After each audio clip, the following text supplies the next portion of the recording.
तो आज का हमारा टॉपिक जो है इसको अब यहाँ से स्टार्ट करते हैं हम लोग। सो आवर टुडेज टॉपिक, सबसे पहला टॉपिक तो होगा हमारा इक्विवेलेंट सर्किट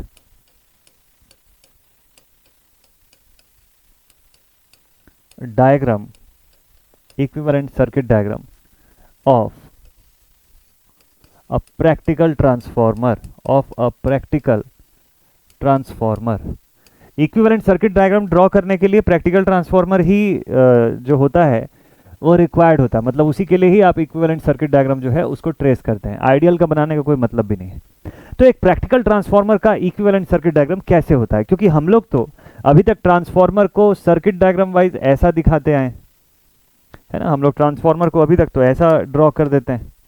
नॉर्मली आप देखेंगे तो सर्किट्स में ट्रांसफॉर्मर को इस तरीके से दिखाया जाता है कि भाई यहाँ पर ऐसे कुछ n number of conductor turns ऐसे लगे हुए हैं, depending upon step up step down कुछ नंबर ऑफ टर्न्स है प्राइमरी साइड पर, कुछ सेकेंडरी साइड पे कुछ फ्लक्स लिंकेज हो रहा है, ऐसे कुछ बेसिक चीज़ों के हिसाब से दिखाते हैं। लेकिन जब आप इक्विवेलेंट सर्किट बनाते हैं तो उसके अंदर की रेजिस्टेंस, उसके अंदर की करंट में जो मैग्नेटाइजिंग कंपोनेंट है उसको, जो कोर लॉस कंपोनेंट है उसको, जो रिएक्टेंस कंपोनेंट है या मैग्नेटिक वाला जो फॉर्म है, मैग्नेटाइजेशन का जो रिएक्टेंस का फॉर्म है, वो सारा कुछ आपको दिखाना होता है। तो ऐसे केस में ये वाला डायग्राम जो है ये 100% सही नहीं माना जाता है। तो इस डायग्राम को ड्रॉ कैसे करते हैं, इसमें क्या क्या चीज़ें होनी चाहिए, देखिए स्टार्ट करते हैं फ्रॉम द प्राइमरी साइड। फिर एक एक टर्म का मीनिंग जो है आपको मैं लिखवा दूंगा उसमें कि कौन कौन सा टर्म किस चीज़ को इंडिकेट कर रहा है। तो सबसे पहले हम लोग बात करते हैं अबाउट आवर प्राइमरी साइड। ठीक, सो लेट अस सपोज यहाँ पे हम प्राइमरी ड्रॉ कर रहे हैं और इस तरफ हम सेकेंडरी साइड को शो करने वाले हैं। ठीक, क्या क्या होता है भाई प्राइमरी और सेकेंडरी साइड पे यहाँ पे अवेलेबल, देखिए सबसे पहले हमारे पास वाइंडिंग्स अवेलेबल होती है। वाइंडिंग तो दोनों तरफ ही होती है। अगर वाइंडिंग अवेलेबल होती है तो वाइंडिंग, देखिए जो वाइंडिंग है ऐसे इंडक्टिव कॉयल के फॉर्म में आपको दिख रही है। आपने एसी सर्किट्स के क्वेश्चंस बनाया हुआ है तो आपको पता है कि कॉयल वर्ड जो है that always stands for a series combination of R and XL, ठीक है, या आर एन एल आप बोल सकते हो। तो इसका मतलब जब यहाँ पे हम लोग वाइंडिंग की बात करेंगे और वाइंडिंग में हमको बताना पड़ेगा इक्विवेलेंट एलिमेंट या कंपोनेंट के फॉर्म में, तो कौन सा एलिमेंट हम लोग यहाँ पे शो करेंगे। तो भाई ऑब्वियस सा थिंग है कि आर एल के कॉम्बिनेशन से, क्योंकि वाइंडिंग है तो इंटरनल रेजिस्टेंस भी होगी उसके भीतर, इंटरनल रेजिस्टेंस भी होगी। आप इसको प्राइमरी साइड का है तो आर पी बोल सकते हो, आर वन बोल सकते हो, that is up to you. या फिर आप यहाँ पे इसके साथ साथ एक और चीज शो करेंगे, एक्सएल वन, प्राइमरी साइड का वाइंडिंग रिएक्टेंस। ठीक है, प्राइमरी साइड के वाइंडिंग का जो इंडक्टिव रिएक्टेंस होगा वो। ठीक है, ये हो गया यहाँ पर। देन उसके बाद तो क्या इसके बाद यहाँ से जो भी मैं करंट भेज रहा हूँ वो पूरी की पूरी पहुँच जाएगी क्या आउटपुट तक? नहीं पहुँचेगी। तो फिर क्या होगा, यहाँ से मैं कुछ करंट भेज रहा हूँ, उस करंट को मैं अभी फिलहाल मैं ओपन सर्किट कंडीशन पे आपको बता रहा हूँ। ये डायग्राम जो है ओसी कंडीशन हम लोग देख रहे हैं आज। तो ओपन सर्किट के लिए हम लोग आई नॉट के फॉर्म में इसको डिनोट करेंगे। ठीक, आगे चल के मैं आपको इस सब के बारे में लिखवाऊंगा। ठीक, अब बात कर लेते हैं इस पोर्शन पे वाइंडिंग। अच्छा, मान लीजिए कंडीशन भी ले लेते हैं कि हम लोग एक स्टेप डाउन ट्रांसफार्मर को स्टडी कर रहे हैं। अगर सपोज कर लीजिए, ये सब लिख लेंगे अभी अलग से, कि लेट अस सपोज कि if we are trying to draw the equivalent circuit diagram of a step down transformer, then we will have ज्यादा मात्रा में primary number of turns and a smaller number of turns in secondary side. ठीक है, so this is our N1, this one is our N2। ठीक है, N1 और N2 यहाँ पर हो गए। इसके साथ साथ देखिए और क्या क्या कंपोनेंट्स हमारे पास। यहाँ से करंट जो है दो चीज़ों में डिवाइड हो जाएगी। कौन कौन से दो पार्ट्स में, देखिए यहाँ से करंट जो है ना दो पार्ट्स में से डिवाइड होने वाली है।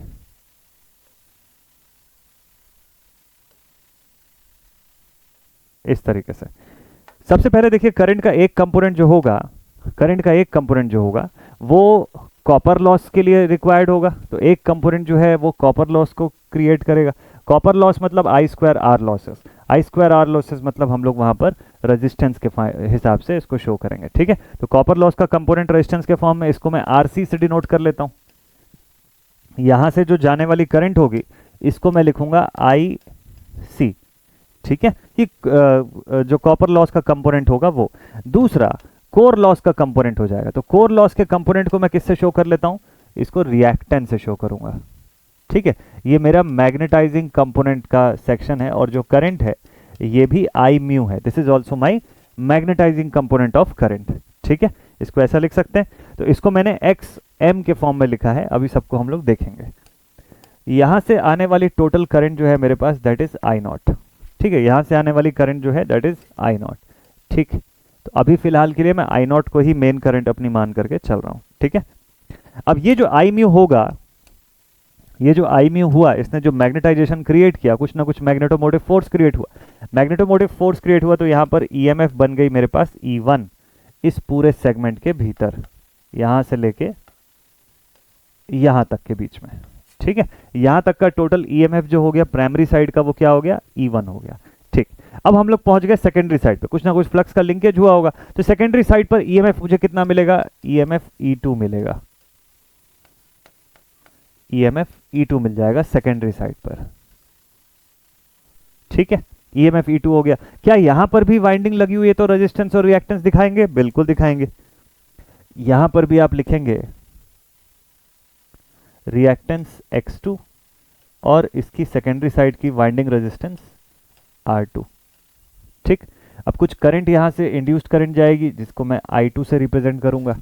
क्या यहां पे कोई ऐसा कोर लॉस या कॉपर लॉस का कंपोनेंट जो है वो नहीं दिखेगा क्या, यहाँ पर इस तरीके का कोई कंपोनेंट जो है वो नहीं दिखेगा क्या, नहीं, यहाँ पर ऐसा कोई कंपोनेंट आपको नहीं शो करना है, ठीक है। यहाँ इस तरीके का कोई कंपोनेंट नहीं दिख रहा है। तो ये पूरी की पूरी इक्विवेलेंट सर्किट डायग्राम है एक सिंगल फेज ट्रांसफार्मर की। This is the equivalent circuit diagram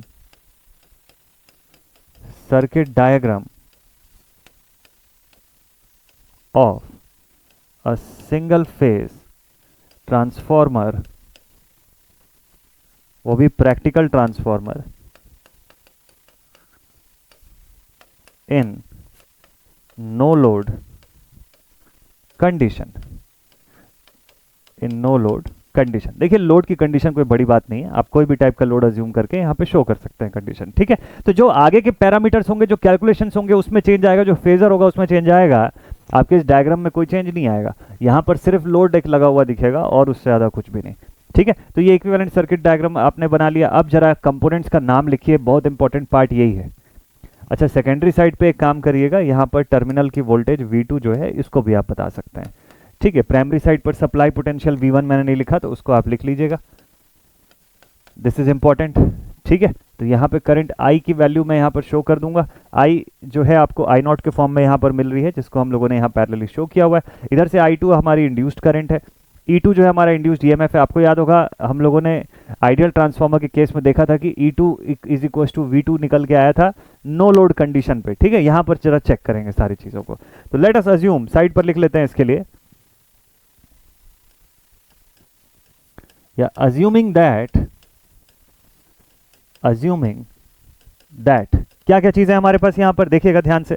यहाँ पे सबसे पहले हम लोगों ने लिखा V1 जो है ये primary side, this is the primary supply voltage, primary side का सप्लाई पोटेंशियल है, सप्लाई वोल्टेज, ठीक है। ये क्या चीज है, this is V1, okay. Then इसके बाद हमारे पास है I1 is the supply current, is the supply current. Initially हमारा I1 और I0 को हम लोग एक ही अज्यूम करने वाले हैं इस केस के भीतर, ठीक है। तो I0 जो है ये हमारा नो लोड प्राइमरी करंट हो जाएगा, इसी को मैं लिख देता हूं I0 that is equals to my no load primary current, no load primary current, ठीक है। तो नोटेशन इसीलिए मैं एक ही यूज करने वाला हूं यहाँ पे। चलिए ठीक है, और क्या क्या चीज है हमारे पास, देखिए XL1 और R1 ये दोनों क्या क्या चीज है। तो R1 जो है हमारा वो है primary winding resistance, primary winding resistance, primary winding resistance. वैसे ही XL1 जो है वो क्या चीज है, ये भी primary winding reactance, primary winding का रिएक्टेंस है ये, इंडक्टिव रिएक्टेंस, ठीक है। ओम्स के फॉर्म में इसकी भी वैल्यू है। अच्छा, और अपने पास क्या क्या है भाई, करंट की कंपोनेंट जो है आप अगर देखें ये I0 रिजल्टेंट के फॉर्म में दिख रहा है आपको, IC और IMU उसके दोनों कंपोनेंट्स हैं। तो IC और IMU क्या क्या चीज़ें हैं, IC जो है this is the core loss component, core loss component of I naught. और वैसे ही आई म्यू जो है, this is the magnetising component, magnetising component of I naught. I naught को दो कंपोनेंट्स के फॉर्म में हम लोगों ने ब्रेक कर लिया, ठीक है। आई नॉट को आप एज अ रिजल्टेंट देखिए कि वो एक रिजल्टेंट के तौर पे आपको दिख रहा है, इन दोनों कंपोनेंट्स का रिजल्टेंट है वो, ठीक है। इस हिसाब से इसको ब्रेक करके आप समझिए, ज्यादा इजी रहेगा, ठीक है। तो core loss component of I naught and magnetising component of I naught, ठीक है। अब आरसी क्या है हमारे पास? आरसी जो है, here RC is the core resistance. यही आरसी जो है ये अल्टीमेटली हमको लॉस का फैक्टर जो है वो बताएगा। इसी के हेल्प से हम लोग जो लॉसेस है उनको कैलकुलेट करेंगे आगे चल के, ठीक है। तो आरसी हो गया कोर लॉस रेजिस्टेंस, एक्सएम हो गया मैग्नेटाइजिंग रेजिस्टेंस। एक्सएम क्या है हमारे पास? This is the magnetizing reactance, this is the magnetizing reactance, ठीक है। तो इतने टर्म्स का मीनिंग हम लोग लिख लिए, ये सब प्राइमरी साइड के कंपोनेंट्स हो गए, ठीक है। और क्या बच गया बाकी? E1 N1 तो आप लिख ही सकते हो, चलो ठीक है, ये लिस्ट थोड़ी और लंबी हो जाएगी, चलो लिखते हैं। E1 लिख देते हैं, this is primary induced EMF, primary induced. अब यहां पर सारी चीजें ना प्रैक्टिकल फॉर्म में चल रही है, इतना ध्यान रखिएगा। सो this is the primary induced EMF, और N1 जो है प्राइमरी साइड का number of turns, primary side का नंबर ऑफ टर्न्स। तो मैं समझता हूं कि आपको ये सब लिखने में थोड़ा समय लग रहा होगा, और मैं भी ये लिख रहा हूं तो इसमें थोड़ा टाइम जा रहा है लेक्चर का, बट ये इंपॉर्टेंट है क्योंकि ये नोट्स मैं आपको जब ड्राइव में भेजूंगा और जब आप पढ़ने बैठेंगे आपको कहीं पे डाउट होगा या कुछ चीज़ होगी तो आप इसी नोट्स के थ्रू देख सकते हैं। जैसे मान लो एग्जाम में अभी टाइम कम है तो हो सकता है कि आप ना लिखें इस चीज़ को, क्योंकि आपके पास ये नोट्स बना बनाया रहेगा तो आप इसी को देख सकते हैं रिवीजन करने के पॉइंट ऑफ व्यू से।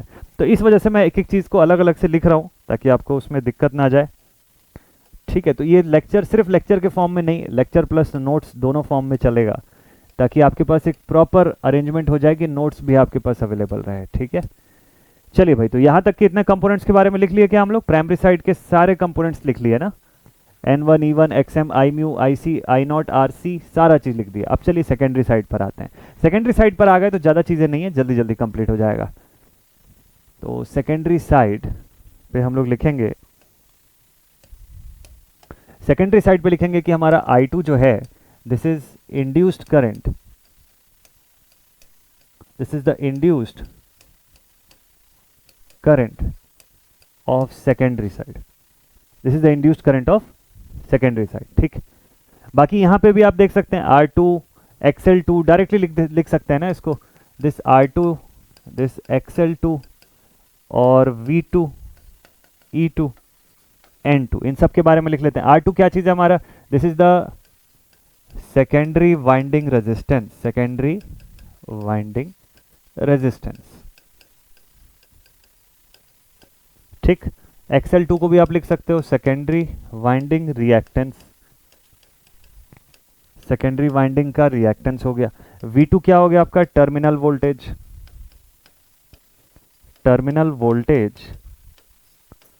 Of secondary side. और E2 क्या हो गया आपका? Induced EMF, this is your induced EMF of secondary, ठीक है। N2 क्या हो गया? Number of secondary turns, number of secondary turns, secondary number of turns, ठीक है। इतने कंपोनेंट्स टोटल हमारे पास अवेलेबल हैं जिनकी हमको नेमिंग करनी थी। अब मुझे लगता है कि हम लोगों ने ऑलमोस्ट सभी कंपोनेंट्स की नेमिंग कर रखा है, तो अब हमको इसमें आगे बढ़ने की जरूरत है। तो ये सारा कंपोनेंट हम लोगों ने बता लिया ना। इसी के साथ दूसरा टॉपिक मैं यहीं पर शुरू कर देता हूं, जिसमें कि हम लोग फेजर डायग्राम जो है उसको भी स्टडी करेंगे, ठीक है। यानी कि नो लोड कंडीशन को इसी के साथ ही साथ स्टडी करते जाते हैं, तो एकदम प्रॉपर कनेक्टिविटी से आपको चीजें समझ में आती जाएंगी। अलग से पढ़ोगे तो एक सेपरेट टॉपिक जैसा लगेगा, साथ साथ पढ़िए इसी वीडियो के अंदर ताकि टाइम भी बचे अपना और एक ही वीडियो में ज्यादा कंटेंट कवर हो सके आपके लिए, ठीक है। चलिए ठीक है, देखते हैं। तो यहाँ तक ऑल क्लियर आई गेस, यहाँ तक आप लोगों को सारी चीजें जो है वो क्लियर हो चुकी होंगी। अगर यहाँ तक के सारे कंपोनेंट सारी चीजें क्लियर हो गई तो मैं आपको दो चीजें इसमें लिखवा देता हूँ। सबसे पहला कि यहाँ पर आई म्यू जो है वो क्या चीज है। आई म्यू जो होता है, this is the magnetising component, magnetising component of current, magnetising component of current, ठीक है, करंट का मैग्नेटाइजिंग कंपोनेंट। आप बोलेंगे सर इसको तो लिख चुके हैं, नहीं, मैं इसमें थोड़ी सी और थ्योरी आपको लिखवाने वाला हूं। ये काम का चीज है, एग्जामिनेशन में अगर 4 से ज्यादा मार्क्स में जब आपको इक्विवेलेंट सर्किट डायग्राम पूछेगा, मान लो 7 मार्क्स में पूछ लिया, तो उस कंडीशन में आपको इसको थोड़ा सा डिफाइन करना होगा, तब जाके आप इसमें क्लैरिटी ला पाएंगे। ठीक है, ठीक है, इसमें लिखेंगे the magnetising, the magnetic flux. इसमें क्या लिखेंगे, देखिए चूंकि हम लोग किसकी बात कर रहे हैं, मैग्नेटाइजिंग कंपोनेंट की बात कर रहे हैं, ठीक है, तो जो मैग्नेटिक फ्लक्स वहां पे इंड्यूस हुआ, the magnetic flux induced will cause the occurrence of losses, will cause the occurrence of losses, will cause the occurrence of losses। कौन से losses? Core and copper losses. जो फ्लक्स होगी वहां पर core और copper losses, basically core losses, copper losses तो I²R के ऊपर डिपेंड करता है, ठीक है। तो इसकी वजह से जो मैग्नेटिक लॉसेस होंगे, तो कॉपर वाला वर्ड हटा दीजिएगा, टेक्निकली ये रॉन्ग है, तो इसको अभी मैं मिटा देता हूं। कोर एंड की जगह और कर लीजिए, इसको थोड़ा सुधार लीजिएगा, जो कि फ्लक्स से कॉपर लॉस का रिलेशन नहीं है, फ्लक्स से कोर लॉस का, कोर और मैग्नेटिक लॉसेस, है ना। तो इससे क्या होगा, मैग्नेटिक फ्लक्स जो इंड्यूस होगा उसकी वजह से लॉसेस वहां पर क्रिएट होना शुरू हो जाएंगे, ठीक है। और जो करंट इस लॉसेस को कंस्टिट्यूट कर रही है, so the current constituting these losses, so the current which constitutes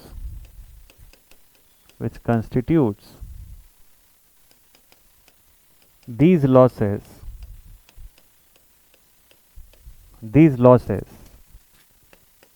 is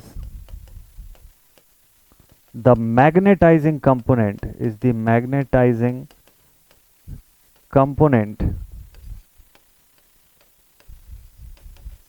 of I not क्या है, open circuit primary current, primary current जो कि ओपन सर्किट कंडीशन के लिए आप देख रहे हैं यहाँ पे, ठीक है। तो यहां तक लिख लिया सभी ने, इतने को नोट भी कर सकते हैं, अगर नहीं लिख रहे हैं तो भी कोई दिक्कत की बात नहीं है, आपको बाद में ये पीडीएफ जब मिलेगी तो इससे आप फॉलो कर सकते हैं, ठीक है।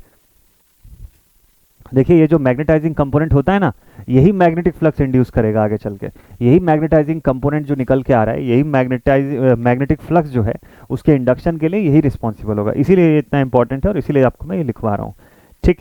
Then component responsible for core and for copper losses जो है उसको देख लेते हैं। नेक्स्ट आई म्यू के बाद लिखते हैं हम लोग आईसी। आईसी क्या चीज है, component of I naught responsible for copper losses। I naught का वो कंपोनेंट जिसकी वजह से आपके सिस्टम पे, सर्किट पे कॉपर लॉसेस जो है वो अलाइन होंगे, ठीक है। कॉपर लॉसेस जो है वो इसकी वजह से क्रिएट होंगे, ठीक है। तो कॉपर लॉसेस जो है इसके लिए क्या लिखेंगे, इसमें ज़्यादा कुछ लिखने की आपको नीड नहीं है, बस इतना लिखना सफिशिएंट है कि IC is the component of I naught which causes the copper losses। बस इतना ही लिखिएगा, इतना काफ़ी है, इतने से आपको चीज़ें समझ में आ जाएंगी कि कैसे एक्सप्रेस करना है, ठीक है। चलिए ठीक है, अब नेक्स्ट पॉइंट पर आते हैं। तो यहाँ तक आपको समझ में आ गया कि ट्रांसफार्मर का इक्विवेलेंट सर्किट बन कैसे रहा है। अब हम लोग बात करते हैं इसके फेजर डायग्राम की। अब जरा सा इसके फेजर को हम लोग एनालाइज करेंगे, इसके फेजर को थोड़ा सा स्टडी कर लेते हैं और देखते हैं कि इसका phasor diagram no load condition पे कैसा बनता है। और ये अगर एक बार आपको समझ में आ गया तो प्रैक्टिकल कंडीशन का जब हम लोग ऑन लोड पढ़ेंगे, जिसमें 3 वैरायटी के लोड्स का फेजर बनवाऊंगा आपको मैं, वो आपको अच्छे से समझ में आ जाएगा, ठीक है। चलिए ठीक है, स्टेप बाय स्टेप बनाएंगे, इजीली समझ में आएगा। हेडिंग डाल लीजिएगा phasor diagram, phasor diagram, phasor diagram for, किसका फेजर डायग्राम है ये? A single phase transformer, single phase transformer in no load condition, in no load condition. Single phase transformer अपनी नो लोड कंडीशन में अगर है तो उसका फेजर डायग्राम कैसा बनेगा। ठीक, चलो देखते हैं भाई इसको, phasor diagram for a single phase transformer in the no load condition. ठीक, जब आपको एग्जामिनेशन में ऐसा क्वेश्चन पूछ लेगा, ऐसा डेरिवेशन बेस्ड जैसे फेजर बेस्ड क्वेश्चन जो है 7 मार्क्स में पूछता है नॉर्मली, अगर आपको सपोज कर लीजिए ऐसा सवाल पूछता है, वैसे तो जब जब इस टाइप के फेजर वाले क्वेश्चन आते हैं, इक्विवेलेंट के क्वेश्चन आते हैं, तो वो हमेशा लोडेड कंडीशन के लिए होते हैं। वो भी हम लोग आने वाली क्लास में, यानी कि कल ही की क्लास में हम लोग उसको भी स्टडी करेंगे। ठीक है, बट अभी फिलहाल देखिए कि अगर मान लीजिए नो लोड कंडीशन पे आपको कम मार्क्स में भी पूछ लिया तो आपको बताना कैसे है। तो जो चीज़ें, बहुत सारी चीज़ें मैं आपको पॉइंट वाइज थ्योरेटिकली बता रहा हूँ, उसको आपको वहाँ पर लिख के बताना होगा उन्हीं पॉइंट्स को। तो ध्यान से सुनिएगा इस सेशन को। देखिए फेजर डायग्राम जो हम बनाएंगे, आपको ईएमएफ इक्वेशन और आइडियल ट्रांसफार्मर का फेजर बनाते बनाते इतनी क्लैरिटी अभी तक आ गई होगी कि आप इसका फेजर समझ लेंगे आराम से। ठीक है, कि इसका फेजर आप लोग समझ लेंगे। चलिए ठीक है, तो लेट अस सपोज कि यहाँ से हम लोग शुरुआत करते हैं। मैग्नेटाइजिंग कंपोनेंट ऑफ करंट जो है इसको देखते हैं जरा। The magnetising component of current I mu, जिसको कि हम लोग नॉर्मली आइडियल वाले केस में I mu is equal to I naught या I mu is equal to I one जो है वो बोल रहे थे अभी तक। ठीक है, उसी से शुरुआत करते हैं। फ्लक्स जो है, जो भी फ्लक्स हमारी जो क्रिएट होगी उस प्राइमरी वाइंडिंग के भीतर, उसी की वजह से E1 क्रिएट होगा और आगे चल के उसी की वजह से E2 क्रिएट होगा। ठीक है, क्योंकि मैग्नेटिकली तो लिंक्ड है ना दोनों की दोनों कॉइल्स, तो और फ्लक्स जो है यूनिफॉर्म रहेगी पूरी सर्किट में। तो इसका मतलब जो फ्लक्स होगी that will be responsible for the creation of E1 and E2। और ईएमएफ इक्वेशन से हमको पता है कि उस फ्लक्स से 90 डिग्री पीछे चल रहे होंगे ये दोनों। ठीक है, 90 डिग्री जो है वो पीछे चल रहे होंगे। ठीक, तो मैं यहाँ पे कंडीशन ये अज्यूम करता हूँ, इस कंडीशन को मैं यहाँ पे लिख लेता हूँ कि let us assume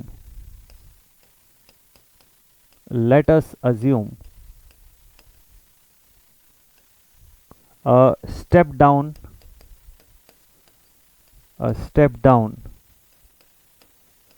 condition of transformer। ठीक, तो इसका मतलब क्या हो गया, ऐसा अज्यूम करने का, बोलने का मतलब ये हो गया कि इस बार E2 जो है this will be smaller than E1 या E1 ग्रेटर देन E2, जैसा भी आप चाहें बोल सकते हैं। ठीक है, इस बार स्टेप डाउन हो रहा है ना। हाँ ठीक, तो स्टेप डाउन हो रहा है तो नंबर ऑफ टर्न्स का क्या हो जाएगा भाई, नंबर ऑफ टर्न्स भी कम हो जाएंगे।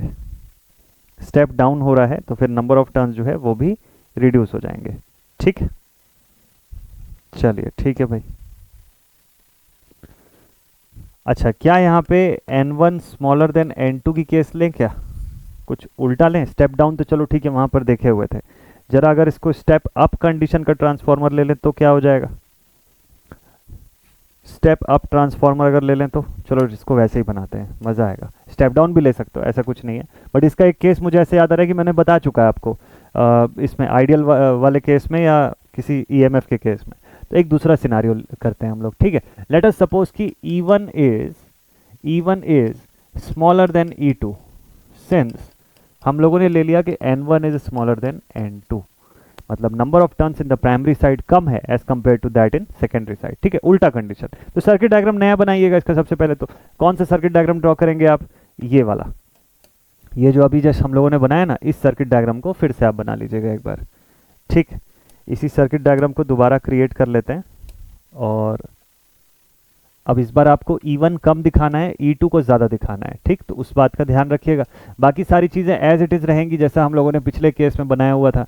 लोड नहीं लगा हुआ है तो यहाँ पर लोड मत लगाइएगा, ये देखिए। और बाकी रही बात कनेक्शंस की तो वो तो हैं ही ऐसे। ठीक है, ये सारे कनेक्शंस एज इट इज़ अपनी जगह पे रहेंगे। इनमें भी जहाँ जहाँ पे आपको जिस सेक्शन को ब्लैंक छोड़ना है एलिमेंट्स प्लेस करने के लिए वो कर दीजिएगा। तो आपके पास ये देखिए, ये सर्किट इस तरीके से आएगी। ये हो गया हमारा प्राइमरी कॉइल और ये हो गया सेकेंडरी कॉइल। ऑब्वियसली N2 की वैल्यू ज़्यादा दिख रही है आपको N1 की तुलना में, वैसे ही यहाँ पे हो गया रेजिस्टेंस, यहाँ पे हो गया हमारा रिएक्टेंस प्राइमरी साइड का।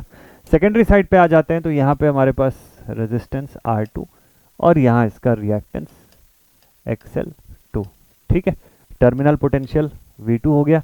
इंड्यूस्ड करंट जो यहाँ से जा रही है दिस इज I2, यहाँ से जाने वाली करंट जो है ये हमारी हो गई I0 या I1 के फॉर्म में इसको बता सकते हैं हम लोग, I1 ही बताते हैं इसको क्योंकि इस बार ओपन सर्किट नहीं है ना, तो इस बार I1 के फॉर्म में अलग से इसको लिखिएगा।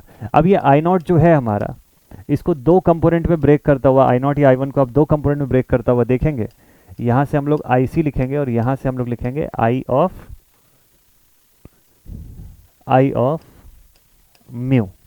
ठीक है, ठीक है भाई, तो यहाँ पे और लिख लीजिए RC XM। मतलब बोलने का ये है कि जितनी बेसिक डेटा है, जितनी बेसिक चीज़ें हैं, सबको एक्सप्रेस कर दीजिएगा। इधर आपने E1 लिख दिया, इधर E2 लिख दिया है ना, इनके बीच में जो इंड्यूस है, तो ये सारा कुछ हम लोग वैसे ही बताएंगे जैसे हम लोग पिछले केस में बता रहे थे। ठीक, अब वापस आते हैं फेजर पे। तो हम लोगों ने कंडीशन क्या लिया है, स्टेप अप का लिया है, तो इस कंडीशन को थोड़ा सा सुधार लीजिए। यहाँ पे डाउन लिखा हुआ है, इसको चेंज कर देता हूँ मैं।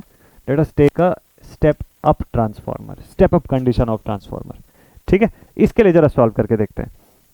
तो यहाँ तक तो हो गया। अब हमारी जो फ्लक्स बन रही है सर्किट में, किसकी वजह से बन रही है, फाई की वजह से बन रही है ना। फाई जो फ्लक्स जो वहाँ पर जो क्रिएट हो रही है वो फाई फ्लक्स जो है वो आई म्यू की वजह से बन रही है, मैग्नेटाइजिंग कंपोनेंट ऑफ करंट की वजह से। तो मैग्नेटाइजिंग कंपोनेंट ऑफ करंट की वजह से अगर फ्लक्स बन रही है तो यहाँ पे मैं आई म्यू लिखूंगा और इसी की वजह से बन रही है फ्लक्स, तो इसको मैं फाई के फॉर्म में डिनोट कर सकता हूँ। ये दोनों एक ही फेज में होंगे, इनके में फेज डिफरेंस नहीं होगा फिर। ठीक है, जो वहाँ की मैग्नेटाइजिंग कंपोनेंट ऑफ करंट है उसी के फेज में फ्लक्स भी होगा हमारा, दोनों both the quantities will be in the same phase. ठीक है, फ्लक्स को आप कम ज़्यादा इससे दिखा सकते हो, जरूरी नहीं है इसके बराबर होना। तो आई म्यू या फ्लक्स दोनों को मैं यहीं पर लिख लेता हूँ। ठीक है, इक्वल का साइन लगाना कोई ऐसा कंपल्शन नहीं है।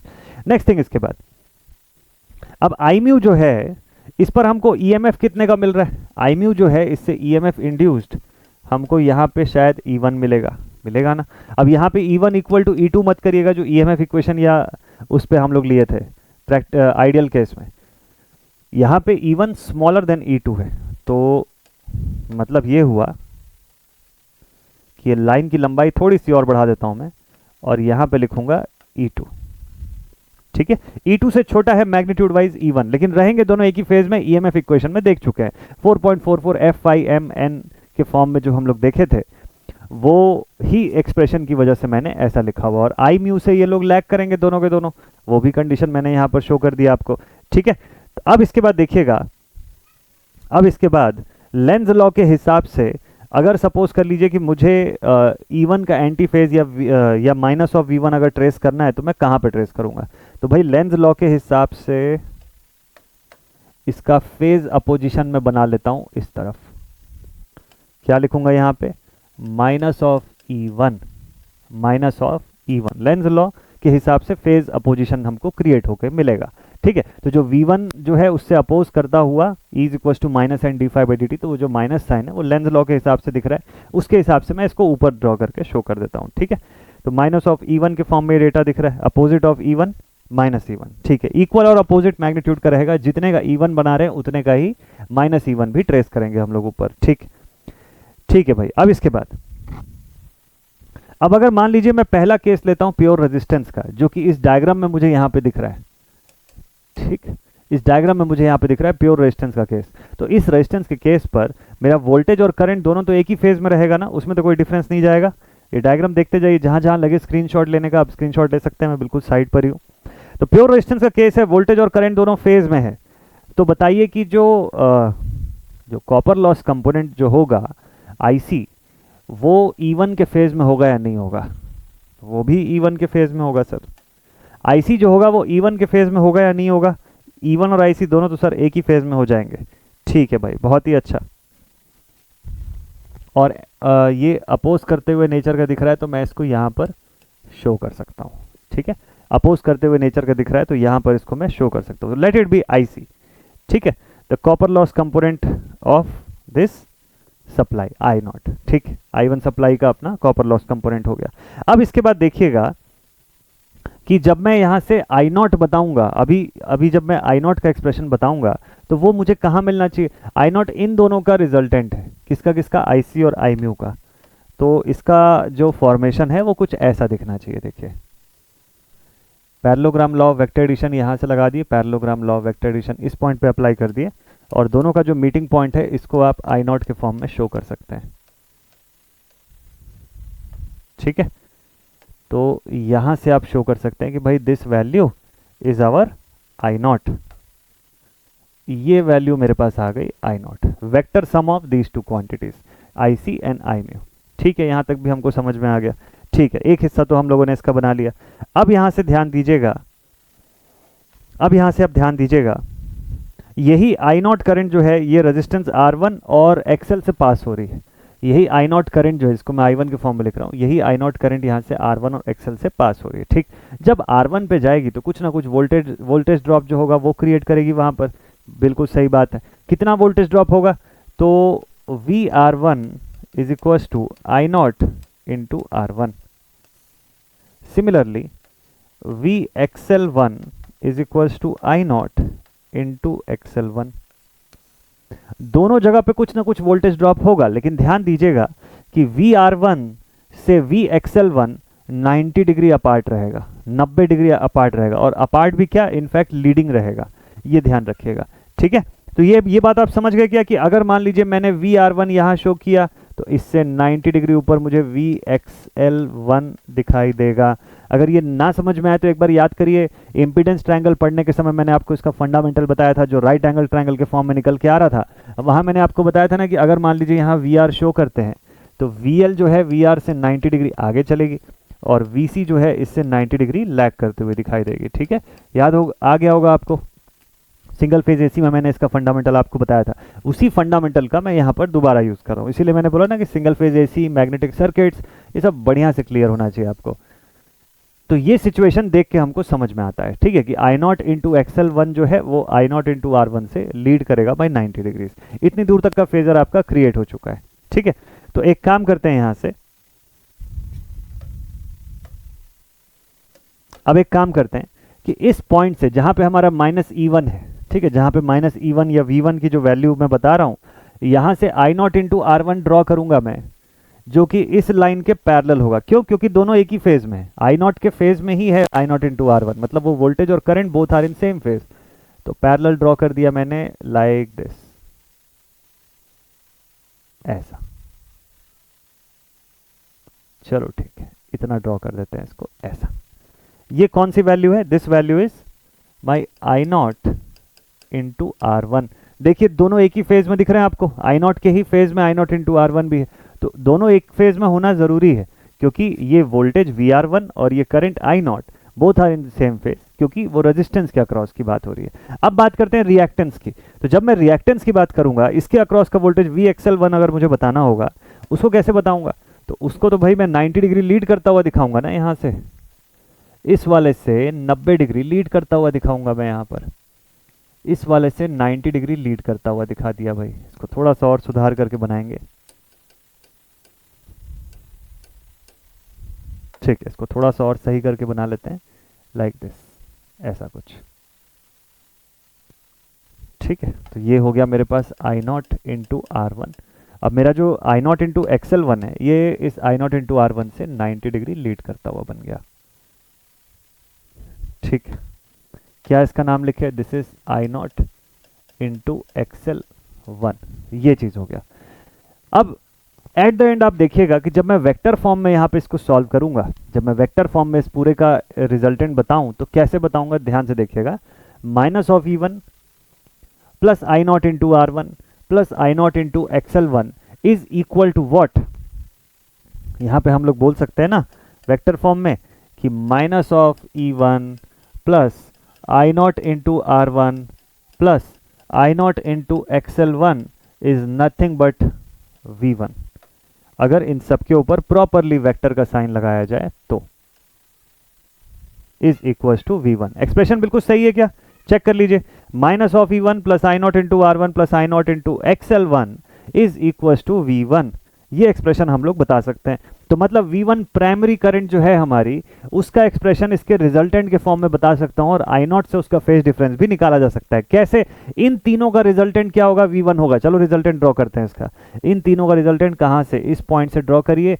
ये जहां पर मिलता है, ये जिस जगह पे ये लोग कंबाइन होते हैं, इसी पॉइंट पे बनता है आपका V1। और अब आप I0 से V1 के बीच का एंगल निकाल लीजिए, ये एंगल आपको 90 डिग्री का दिखाई दे रहा होगा, और ऑलमोस्ट आपको ओपन की जो कंडीशन है उसके हिसाब से आपको ये 90 डिग्री का एंगल जो है वो दिखाई दे रहा होगा। ठीक है, वैसे ही इस जगह पे भी आपको एंगल जो है वो 90 डिग्री का दिखाई दे रहा होगा। ठीक है, उस वाले को आप नहीं भी ड्रॉ करेंगे, आप जस्ट इसके बीच का फेज डिफरेंस एंगल जो है, अब अलग अलग लोड के लिए जब पढ़ेंगे तो इसको अलग से सेपरेटली आप कैलकुलेट भी करना सीखेंगे। बोलिए, ये वाला फेजर सबको समझ में आया properly? So this is how this phasor is constructed. इस फेजर को ऐसे कंस्ट्रक्ट किया जाता है। तो ये फेजर जो ऐसा दिखता है उसके पीछे का कारण क्या है वो अभी आप समझ गए। पूरा स्टेप बाय स्टेप मैंने हर स्टेप आपको बताया हुआ है। ठीक है, आप उसी सीक्वेंस में उसी आधार पे इसको पूरा प्रॉपर बनाइएगा तो आपको दिख जाएगा कि V1 जो है वो अपने I1 से या I0 से एग्जैक्ट एंगल पे सेपरेटेड आपको दिखाई देगा। इनकी रिजल्टेंट जो है वही हम यहाँ पे ट्रेस करते हैं। ठीक, तो जैसा जैसा मैंने आपको स्टेप बाय स्टेप बताया उसी को थ्योरी में आपको लिखना होगा एग्जाम में अगर इसका क्वेश्चन आता है तो। ठीक है, कि फर्स्ट स्टेप में जैसे आपने बता दिया कि भाई हमारा मैग्नेटाइजिंग करंट जो है उसी के ऊपर डिपेंड कर रही है फ्लक्स, तो इसलिए दोनों एक ही फेज में है। फिर उसके बाद उससे लैग करता हुआ E1 E2 just because of that EMF equation 4.44 F∅m into N1 वाले फॉर्म से। ठीक है, और वैसे ही इंटू N2 के फॉर्म में। फिर यहाँ से इसका जो अपोजिट फेज है उस हिसाब से आप देखते जाइएगा minus of E1 Lenz law के हिसाब से अपोजिशन, और वहाँ से फिर आप बता दिए ड्रॉप्स कि भाई इसके प्राइमरी साइड में जो ड्रॉप हो रहा है उसके हिसाब से हम लोग बताए। तो सेकेंडरी तो ओपन है, सेकेंडरी ओपन है मतलब I2 का कोई रोल है ही नहीं यहाँ पे। ठीक है, उसकी बात ही नहीं कर रहे हम लोग, इसीलिए तो हमको सिर्फ I1 या I0 से अपने मतलब है। तो हमारा जो I0 करंट यहाँ से जा रहा है, I0 इंटू R1 से पहला वोल्टेज ड्रॉप हो रहा है, XL1 इंटू I0 से दूसरा वोल्टेज ड्रॉप हो रहा है। इसी दोनों वोल्टेज ड्रॉप को हम लोग शो किए। यहाँ पे इंपॉर्टेंट था कि आपको 90 डिग्री का फेज शिफ्ट दिखना चाहिए था इन दोनों ड्रॉप्स के बीच में, और जो नेट रिजल्टेंट आया that is your V1। Complete हो गया आपके ट्रांसफार्मर का phasor diagram for the primary side. ठीक है, और नो लोड कंडीशन में इतना ही फेजर डायग्राम आपके लिए सफिशिएंट है। ठीक, अगली क्लास में जब मिलेंगे तो आपको मैं प्रैक्टिकल ट्रांसफार्मर ऑन लोड करवाऊंगा। कोशिश करूंगा कि आपको 2 डिफरेंट टाइप के लोड्स एक ही क्लास में बता दूं, ताकि अलग अलग वीडियो के लिए आपको वेट ना करना पड़े। एक ही सिंगल वीडियो में, जैसे आज इक्विवेलेंट ट्रांसफार्मर मतलब equivalent circuit diagram of a transformer और no load condition of transformer जो था फेजर के फॉर्म में, ये दोनों समझ गए। वैसे ही कल की क्लास में फिर से 2 टॉपिक करके पढ़ेंगे। समय कम है, 2 टॉपिक करके हर वीडियो में कवर करते जाएंगे, तो जल्दी आप न्यूमेरिकल तक पहुंचेंगे, जल्दी आपका कंसेप्ट क्लियर हो जाएगा। ठीक है, तो ये सेशन यहीं पर मैं एंड अप करता हूँ। मिलते हैं आप सभी से नेक्स्ट वीडियो में। और हाँ, जो यूनिवर्सिटी स्टूडेंट्स हैं, आप लोग प्रैक्टिस शानदार तरीके से करते रहिए। आप सभी को एग्जामिनेशंस के लिए all the very very best. मिलते हैं आप सबसे नेक्स्ट सेशन पे। टेक केयर, जय हिंद।